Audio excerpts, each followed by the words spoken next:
Okay, so Soitron was founded in Slovakia. We're missing a slide actually, so say Soitron Group. So we're part of Soitron Group. And Soitron is a Slovakian company, so we're going from east to west here, right? And we've been existing for 25 years, and we are now based in 7 locations in EMEA, and we're about 1,000 employees, and we're a mid-sized company. So this is the map of where Soitron is located. So you may familiar yourself with over there. So we have a heavy East European presence. This means that any work we will do will be European data compliant. And that means that no data will be able to leave the European Union if engineers are touching your service or whatever it could be. So, what are we going to do with all these technical issues? So let's say you have done a report from Secarma and it says everything is broken, he has been there, found all the answers. What are we going to do with all this, all right? I think it's in like down in the corner, run away is probably the best one, because it's going to be expensive. It doesn't have to be that way. So next slide here is it's a common sense almost, right? I think you need to find a supplier who is used to understand the technical recommendations from the GDPR assessor, from the security, from everything, right? So first of all, you should read the report, always have a think. You have your own IT team, you have a supplier today. What can they do? What can they take care of it here, right? Most of the staff is most likely maxed out. That's why the server hasn't been patched, okay? So maybe we have to think about how people are using the resources more efficiently. So that's why Soitron is very good to do. But anyway, let's have some facts. All GDPR assessment and security reports differ. They're in a standard format. Of course, if you use Secarma, they will have one type of report, which is very good, I've seen it, okay? There is no other standardized format out there. There is lots of suppliers who can do such work, okay?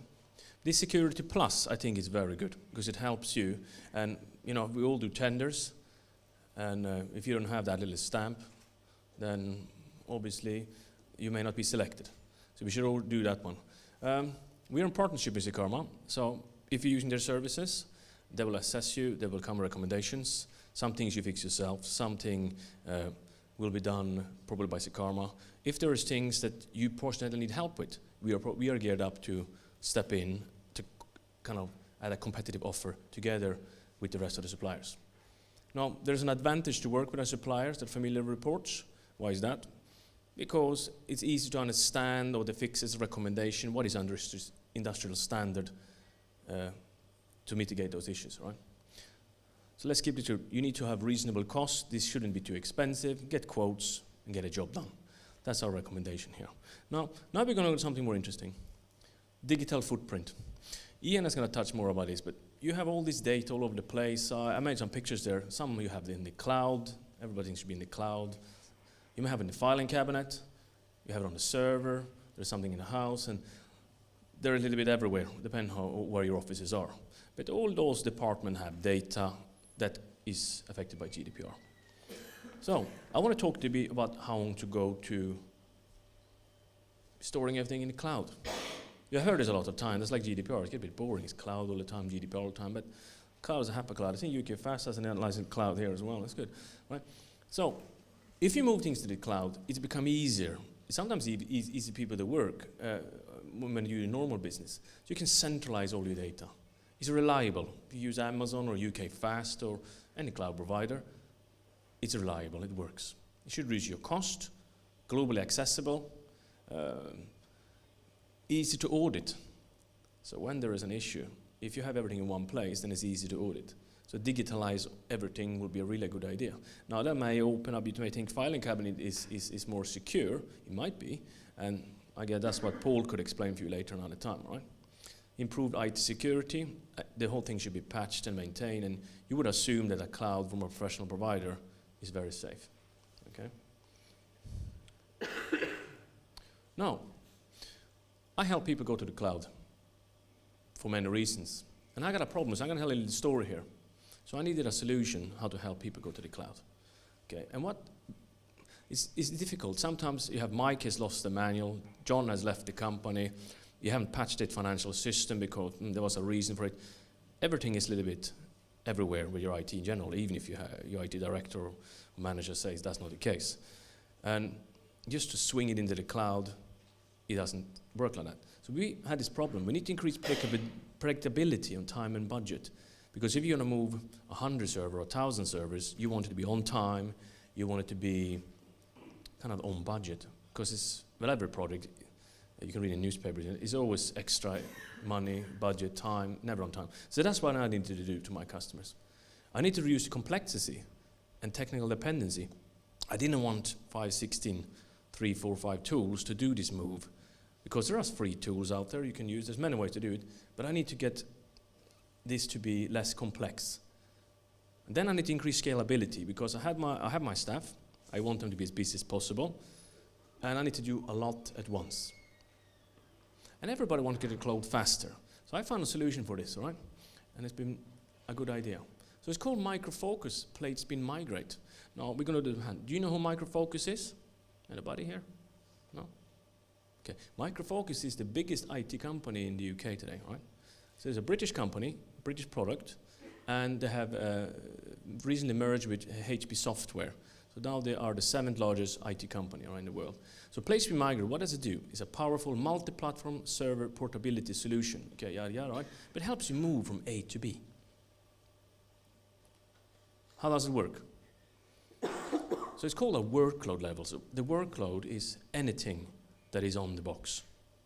That could be your GDPR information, the lot, okay? Anything who is in the digital filing cabinet.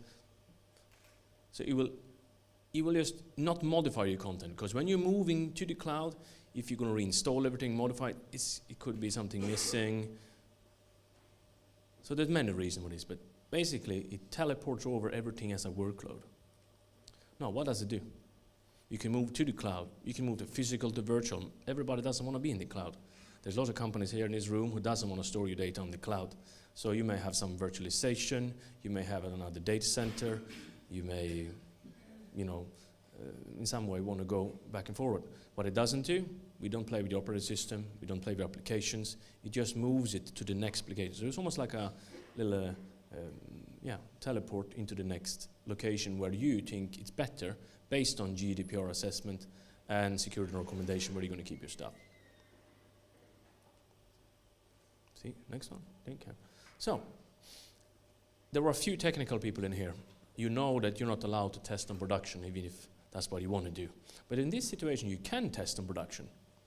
So, number one, initial workload copy. This is, we take a clone of your current workload, server we can call it as well, and that is now in test and verify stage. So, your supplier, your IT team, or whoever is using the box need to obviously check that it's okay in the new location.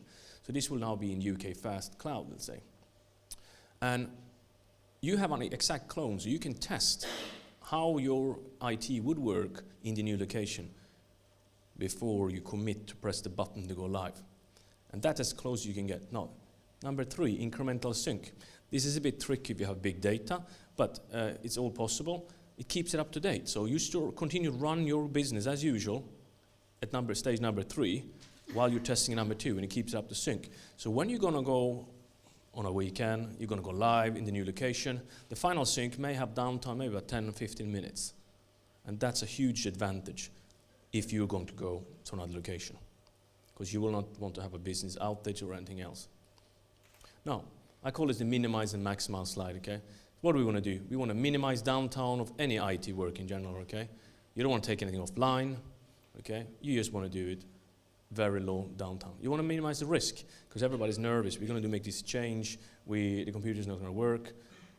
You can do all the testing when you move to the next place using this technology, as you can test in production technically, but it's not production.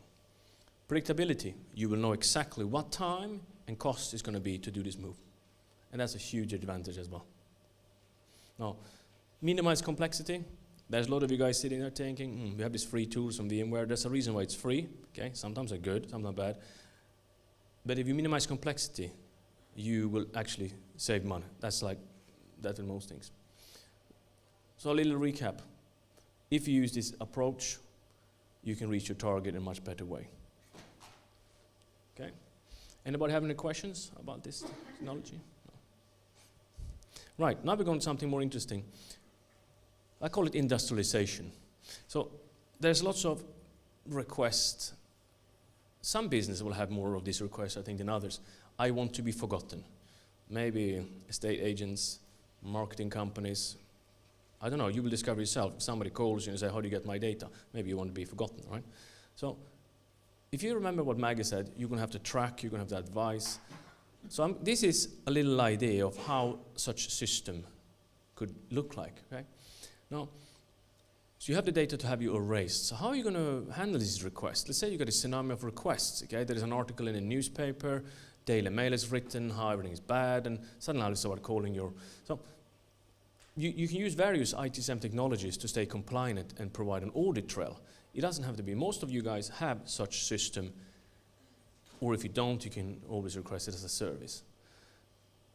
So a little bit of brainstorming. Verbal requests. Somebody calls your switchboard and I say, I want to be forgotten. I don't want to have my data. I'm a bit angry now. Why you email me? Why are you doing this? Okay, right? They may send you an email to some email address you have on your website, or to somebody replying to an email that you have sent with some, you know, some information to them. So remember, you have this link called unsubscribe. Maybe you need a link says I need to be forgotten to make that work. So what you want to do is, if you have this market-leading IT service management platform who lives in the cloud at the bottom there, right, handling this thing. This is the same technology who runs your IT if you have a larger IT environment. So those requests will come in, it will trigger a process. That process means manual delete. Let's say the data is in a filing cabinet. You need to send out Daniel to come and look for it, okay, explain to them and shred it. So it's a manual process. If you are digitalized, we can have a robotic delete. So depending on your business processes, you have decided what is legal, compliant, if there's some data you wish to delete just because they ask, that can be deleted just by that email coming in. And that will then track all actions in for compliance and audit. What I mean with that is, if the ICO comes and asks, you want to show how you've done it. You should even show it to the person when you got the request, how you handle it. And if you have that on a kind of a company branded portal, so people can see, yes, they got my request, I know they're deleting it, they give me 48 hours. You can see that on the portal, so people won't call you back and say, have you deleted my data? Now, you need to take advice. Maybe you don't have to send a letter. Maybe you can just say, in your reply to that email or request, go and look in this portal. You find it on our website, and you can see what's happening there. That makes it more industrialized. Now, this same technology can be used for all sorts of ideas. It all depends what the security report comes out, what the GDPR assessment comes out. But we can help with such technology to design a process that is reasonably cost-effective. It should be reasonably, how can I say, it's not going to be expensive at all, right? Right, this is the last slide, right? Before we go back to more GDPR. So, you have heard today, there's a few things. If you drop your laptop or phone on a train, I have some recommendations to do. I call it under desktop management. Encrypt all your personal devices, including the phone. You know, you have a pattern or fingerprint. If it's encrypted, it's almost broken, okay? So implementing encryption. Automatic patching, I think, is default in Windows 10. Everything should be patched automatically on personal level. We're not talking all your system. We're talking about what you are using, what I'm using on a daily basis. Because there is information in that place, temporary or permanent or on a PDF, if it's encrypted. Okay, maintain a password policy. You cannot just have a policy, because if you have a policy, say, you're not allowed to use LinkedIn password or password used on Hotmail or password you have on something else, right? Maybe people won't do it most of the time because it's like a rule in there. Okay, you want to check out if your copy machine is available on the internet, following the advice. I think you also need to work with somebody who has certification, because there's a lot of people who can fix things, but if you have a certification with, let's say, Cisco or somebody else, there's different levels. And you know then that the people who has this job, they know what they're doing. And then again, utilize software as a service offering. If you have Office 365, let's say, it's easy because it's more maintained by itself and there's less things to go wrong. Okay? Very good, that was it.